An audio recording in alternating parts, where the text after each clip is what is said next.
Welcome everyone, I'm Philip Swicegood and this is Talk of the Town. I'm back today with my good friend Dr. Harper from Vein Specialist of the South. Now, if you have questions about your veins, I hope you'll give Dr. Harper and my friends at Vein Specialist of the South a call and they'll get you the answers that you deserve today. We also want to thank this week's presenting sponsor, which is Piedmont Macon. Piedmont provides comprehensive quality health care for all of your medical needs. Thanks so much to Piedmont for investing in Middle Georgia and investing in a show like this and making all of these amazing stories possible. Now, if it's 6:30 in the morning on a Saturday, you flipped on 13 WMAZ for the first time and you're wondering, what in the world is Talk of the Town? Here's what you could expect week in and week out, a conversation between me, Dr. Harper, and someone in the community with a story that we think you need to know about. This week, I've got to be honest, this week is I'm convinced, setting up to be one of my favorites because this is a story that has local ties absolutely, but to be honest, highlights just how cool Middle Georgia is. So I'm here today with Chef Chelsia Ogletree in beautiful Forsyth, Georgia, at her amazing restaurant that you guys have got to check out called Her Majesty's Kitchen. We're going to talk about that in a little bit, but Chef Chelsia, hi. You were actually on a fairly prominent television show that we're going to talk about first. So first of all, how are you? I'm excellent. How are you today? Fantastic. I'm better now that I'm here. That's okay, right. So talk to me about this. So you were on Food Network's show called Chopped. Is that right? That's right. Yeah. Man, tell me about that experience. What was that like being on national television like that and as a winner? Well, it was absolutely surreal. I've worked on several production sites and watched television be produced and films be produced for over 17 years now. So being behind the camera and not serving the crew and the talent was completely a different position to be in to start off with. But I had an amazing time. My idea was to go there to have fun. I was concerned about winning, but not very concerned until I started winning. When I started winning, I was like, okay, let's get serious. We're here to play. And so it was just wonderful. I had a great time. The chefs that I competed with, they were amazing people, warm-hearted people doing great things for their communities. And to be working and cooking side by side with them was a phenomenal experience. Before you went there, did you already consider yourself to be a superhero?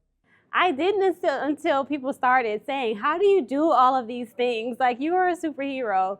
My staff here at the restaurant and my community and family, they're like, you are just incredibly super. They see all of the things that I do to help others and to lift others up. I call this a hub for entrepreneurs. So we have so many businesses within this restaurant that are growing, that are learning, and are starting to thrive on their own. And that's one of the special things that I love about being in this position at Her Majesty. So talk to me though about the details of being on Chopped, because as I understand it, whenever you're on Chopped, you are competing against 3 other chefs. Yes. There are 3 different rounds. Yes. But to me, what's so fascinating, why my wife and I like the show so much, is because there's actually a mystery box. Yes. And there's a mystery box. So for the Uh-huh. appetizer around that first one, talk to us about what's in the mystery box. And these are ingredients you have to use, correct? That's right. You have to use every ingredient in the basket. For me, so we do a shot where it's like nothing, you open the basket, nothing's there, and then they give you the real basket with something inside, right? All film, all production. And when I opened the basket for the appetizer round, I saw the mussels, I saw the rock candy, I saw the coffee, and I just was like, okay, I can do something with this, and bell peppers and corn, that's what it was in that one. And I was like, okay, I can do something with this. I love mussels. My daughter, she's 5. She loves mussels. We go to restaurants and she orders off of the adult menu, never the kids menu, right? So when I saw the mussel entree, I immediately thought about the New Orleans barbecue shrimp. That's my favorite appetizer when I go home. And I applied that recipe to the mussels and ended up wowing the guests with flavor and profile. And my only like oops moment was the rock candy. I was like, I didn't use the rock candy, so I chopped it up and put it on the crostini. I was like, here you go. There you go. It's on the plate. But the broth and the mussels was so delicious. I did a blackened corn rib with the mussels, and they just went crazy over that. And one of the judges was like, I can eat a whole bowl of just these ribs by themselves. So it was fun. The appetizer round was fun. I was nervous and was like, I'm gonna like remember plating in time and all of the pantry items and then use the basket items. But once I got accustomed to the flow of things, I felt more comfortable cooking on the set. Wow. Yeah.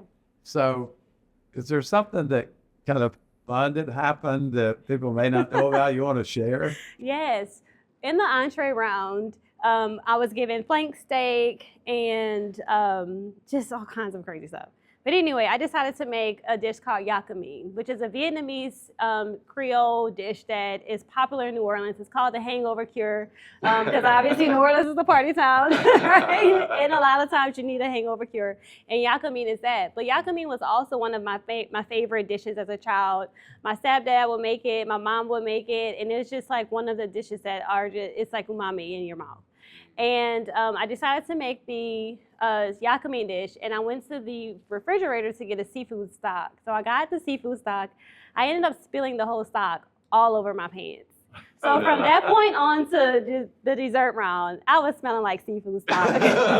My feet were wet, and I just kept on moving because I understood that if I stopped to focus on that, I would lose time on plating and presenting a dish that I cared about. So talk to me about the dessert round, because that would have been the final round where it's down to, it's you and one other person, and That's one of right. you is going to win, and one of you is going home. That's where I What got happened? serious. Okay, that's where things got serious. Joking. I am competitive, but I got serious in the dessert round. I'm not a baker. I don't particularly care for baking unless I'm at home. I've got time. There's nothing else. I'm cooking on the stove, right? Yeah. And I knew that the chef that I was at the founder round with had like good ideas, and because we had talked about it, and I had been a troll saying I would win, right, in the background. And so throughout each round, what I did was stick to my roots of being a New Orleanian. So I created these dishes that spoke to not just me as a child, but also spoke to others who may be watching from home. And so I looked at the gummy snake and the chocolate coins and the coffee froth drink. And I immediately said, I'm gonna make beignets and chocolate pralines. And I used the snake and melted, I cut the head off, and because that's what you do, right? There you go. Even the gummy ones, just cut the head off, and then we could keep it moving. And then I melted it out and made like a sauce with it. I ended up winning with a fast beignet, and the praline ended up coming out really good. And so when I saw the dish open and it was the other guy's dessert, I literally was like, I know you're lying. No way I won. I cannot believe I won. Like, I was in complete shock. Okay. So how did winning change your life? Wow. It changed a lot. It allowed people to see exactly the work that I have been doing for the last 17 years in this industry, in any community, but especially Middle Georgia, in the Atlanta community, the Atlanta film community. I have a big presence there as well. And so for national television to see and recognize the hero that I am and have become, both in the kitchen and outside, was one of the very special things that I'm proud of. My grandfather passed away right after the show, so he was actually able to see it. And that made me proud to allow him to see that his legacy is doing what he and my grandmother and my mom taught us to do, was to be good people and to open our doors and open our dining room tables and allow people to come and have a good time. So I'm curious, how does a New Orleans girl wind up in Georgia? I mean, and were you growing up thinking, I want to move to Georgia, or No. I want to be a chef? I mean, what's that journey look like for you? Well, actually, I said I would never live in Georgia, right? A lot of us did. So when I moved to Georgia, I was evacuating from Hurricane Katrina, which was a major catastrophe in 2005. It was the same year I graduated from high school. I was always an ambitious person. My goal was to go to college, graduate early, start law school, become an entertainment lawyer and sports agent. And I had this whole trajectory planned out to the T. Had colleges already planned out to the T. I actually started college the weekend after I graduated from high school. That's how ambitious I was, and still am. But I ended up coming to Georgia, to Atlanta, and started my collegiate career because I didn't want to be behind in school. I still was like, I'm going to finish early. Right? I graduated from Oglethorpe University in Atlanta with a degree in political science and urban development as a focus. And I ended up working at a law firm for a few years in tandem with production catering and private chef services for the celebrities and talent that were there. And I just fell in love with cooking and catering for people's weddings and their birthday parties and their retirement parties. And I've catered for life celebrations. And just to be a part of those memories, it pushed me into opening a restaurant. But so the restaurant part came when I met my husband. And I was like, I can't keep driving back and forth. I want to settle down a little bit and start a family. And my husband and I met in Atlanta, and he's from Forsyth. So that's how the New Orleans girl ended up in Middle Georgia. That's fantastic. Chef Chelsia, I want to ask you more about this specific restaurant that we're now, but first we have to take a break to hear a word from our sponsors. I'm a mom, military wife, and enjoy roasting coffee as my hobby. In my second pregnancy, I developed large varicose veins with constant pain while I work. At my young age, my legs looked awful and I was embarrassed to wear shorts. Then I traveled to Georgia just to visit vein specialists of the South. The evaluation and treatments were very thorough and I could tell the staff truly cared. Now, I have my youthful legs back. If you want the best, call Vein Specialists of the South today. Piedmont Macon is proud to be your partner in healthcare, in business and in the community. From our 2 convenient hospitals and ERs, our cardiac program, women's services, and urgent care centers, we provide Middle Georgians with comprehensive care close to home. Our goal is to empower you through great care that's simplified, unified, and easier than ever to access. Our mission is to make a positive difference in every life we touch. We want to be part of your family and your life and to make our community a better place to live. At Ratfield Tire Master, we're more than a tire dealer. We're your complete auto service center. So it doesn't matter if it's a brake job, alignment, or radiator service, we stand behind our work. Plus, we offer a multi-point vehicle inspection that's absolutely free. We know it's not just about getting from one location to the next. It's about driving with confidence. And at Ratfield Tire Master, we're here to help. Visit one of our 6 Ratfield Tire Master locations and log on to RatfieldTire.com for more money-saving coupons. We've got you. It's a pledge to make sure you're always taken care of. A pledge that Flint Energies honors each and every day. When it comes to keeping things running smoothly or getting them back on track when they're not, we've got you. Always. Flint Energies is a Touchstone Energy Cooperative, your source for power and information. Come have some real family fun down on the farm at Lane Southern Orchards. Grab a rocking chair on the porch while the kids play on a farm-themed playground with real tractors. Stroll through our huge indoor roadside market filled with fresh produce, gourmet treats, local wines, craft beers, and authentic souvenirs. Enjoy breakfast and lunch at the Peachtree Cafe. Make sure to save room for our homemade peach cobbler and ice cream. Open daily. Take I-75 to exit 142. I'm here today with a patient of mine and also now a friend, Jennifer Reed. She is a mom of 2, a wife, and an entrepreneur, and she is a busy lady. She's going to share with us a little bit about her experience, how she wound up coming to Vein Specialist. So welcome, Jennifer. Thank you for being here. Thank you for having me.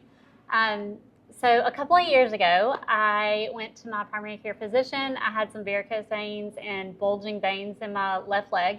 And as a female, we really care about those things. It didn't look very aesthetic, but it was kind of painful too. So my primary care physician recommended I see a vein specialist, and you were the only one local to me. So I set up the initial consultation. So tell us a little bit about what the consultation was like, what that first experience was like. Yeah, it was really streamlined, super easy for me.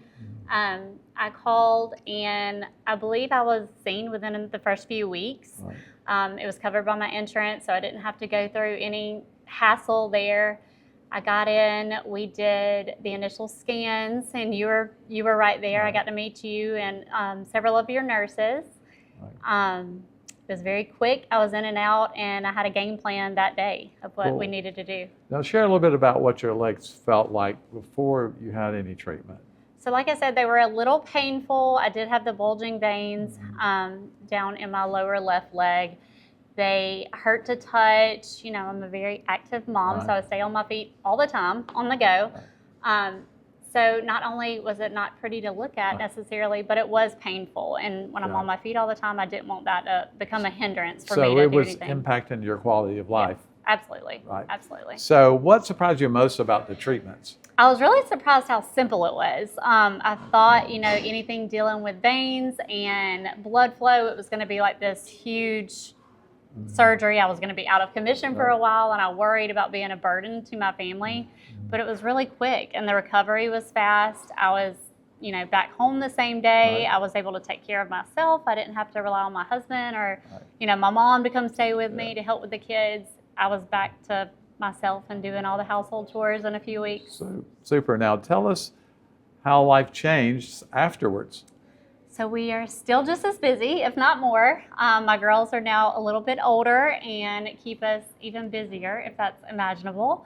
So I don't have to worry so much about something like that causing me to have a setback. You know, I can keep up with them and their schedules. I can keep up with my husband's schedule, and we love to travel, and I don't have to worry about trying to hide my legs while I travel. Well, good. Well, thank you for coming and sharing with us today. Yeah, absolutely. Thank you for having me. Welcome back to Talk of the Town, where we are here in beautiful Forsyth, Georgia at Her Majesty's Kitchen with the owner, and to be honest, one of the stars of Forsyth, Georgia, Chef Chelsia Ogletree. That's right, we're back, Chef. But hey, we have some beautiful food beside us. Please tell us what we're looking at. We've got everybody's favorite, our pan-seared, our lamb chops, garlic mashed potatoes, green beans. It's a pepper jelly lamb chop that's made fresh in-house, and this is a dish that everybody drools over.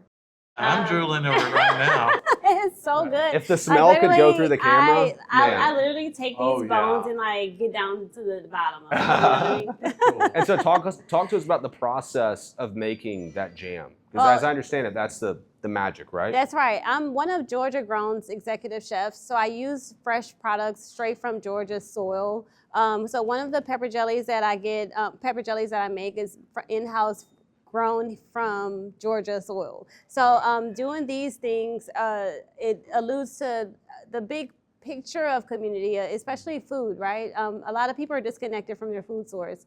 Coming here and eating here reconnects you to that.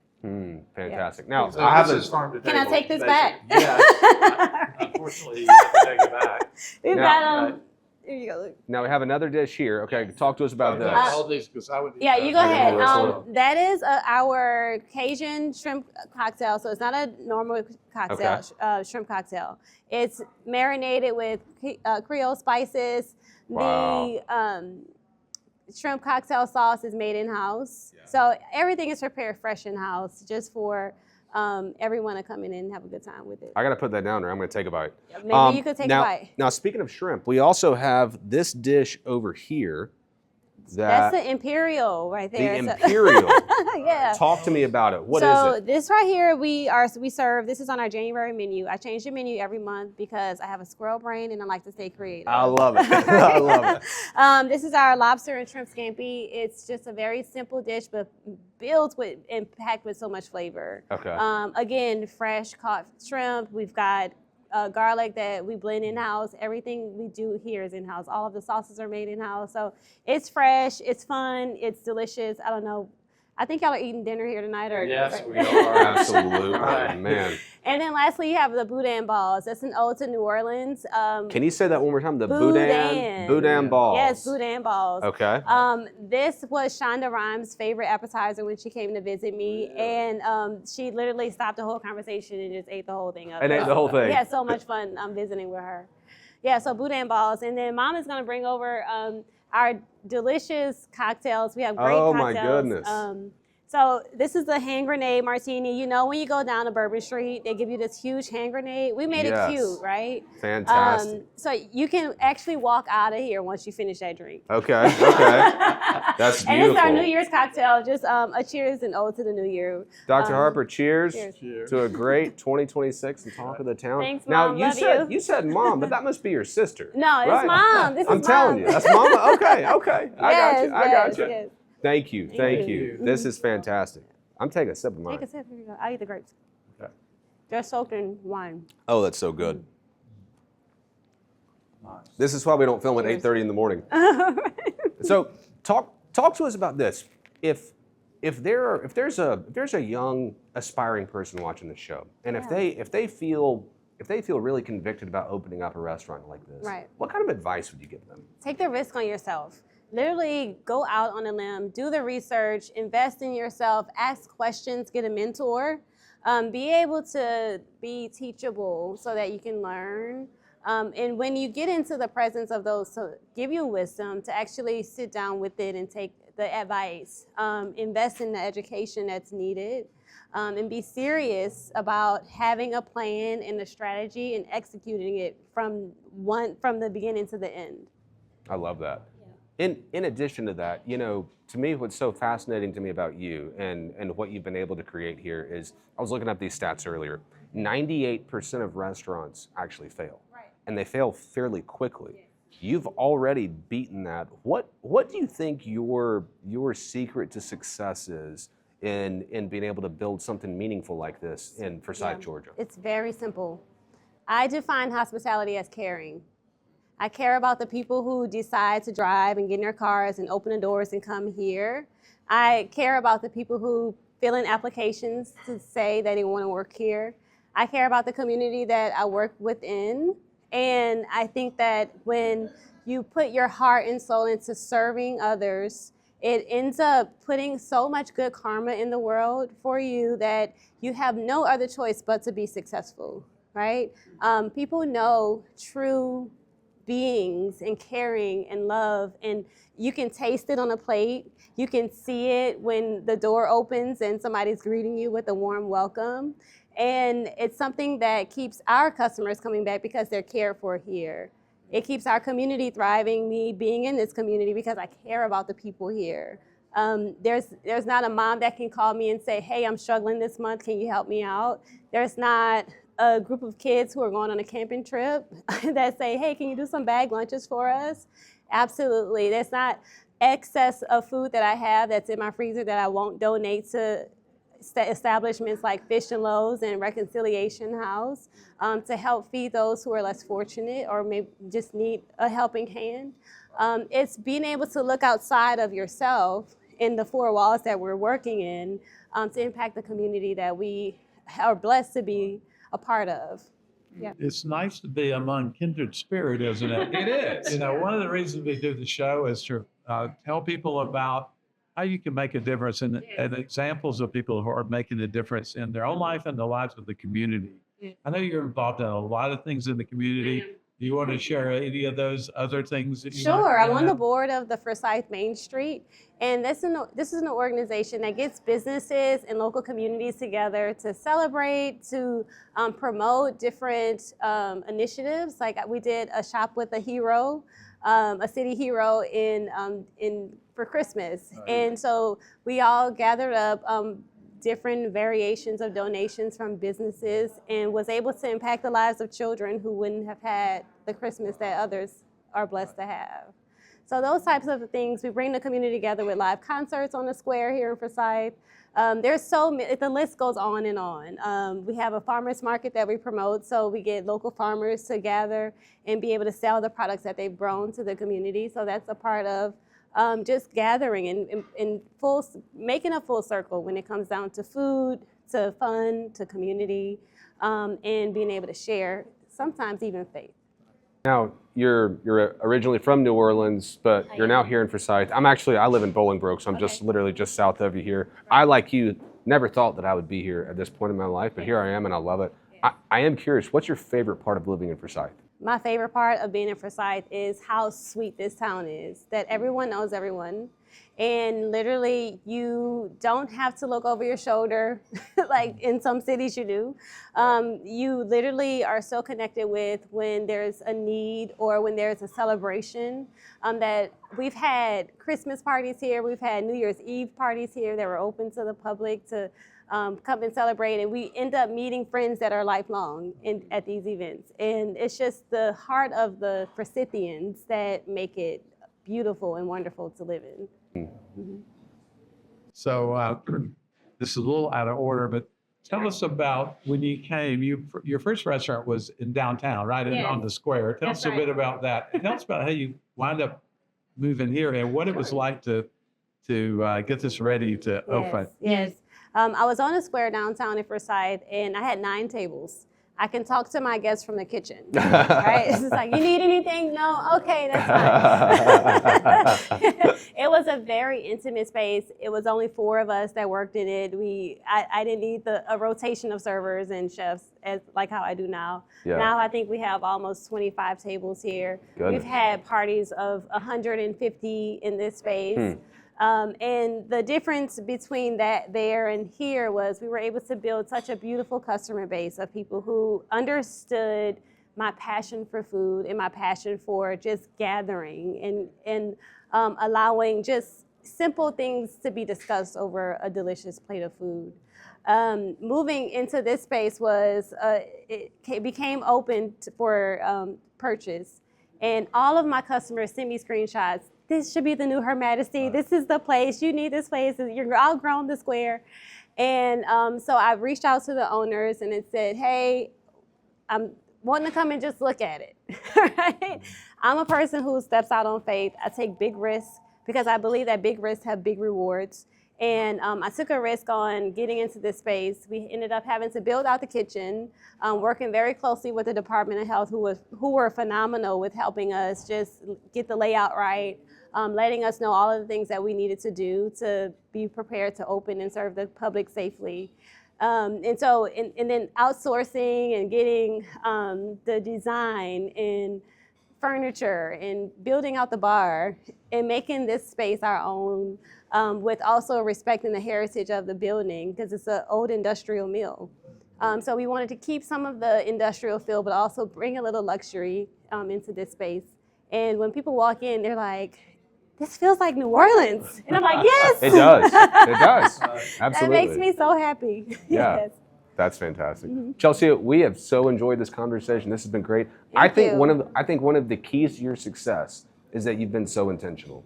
100%. I think that you thinking out every meal and even every month changing things, I think that is such a change from a lot of the boring big brands that are in town and don't offer anything really thoughtful. And here you've done the exact opposite of that. And I'm so excited to see what happens to you in the future. Thank you very much. Thank you so much for joining us. And thank you guys for joining us as well this week. And stay tuned for next week because you never know where me and Dr. Harper might show up next.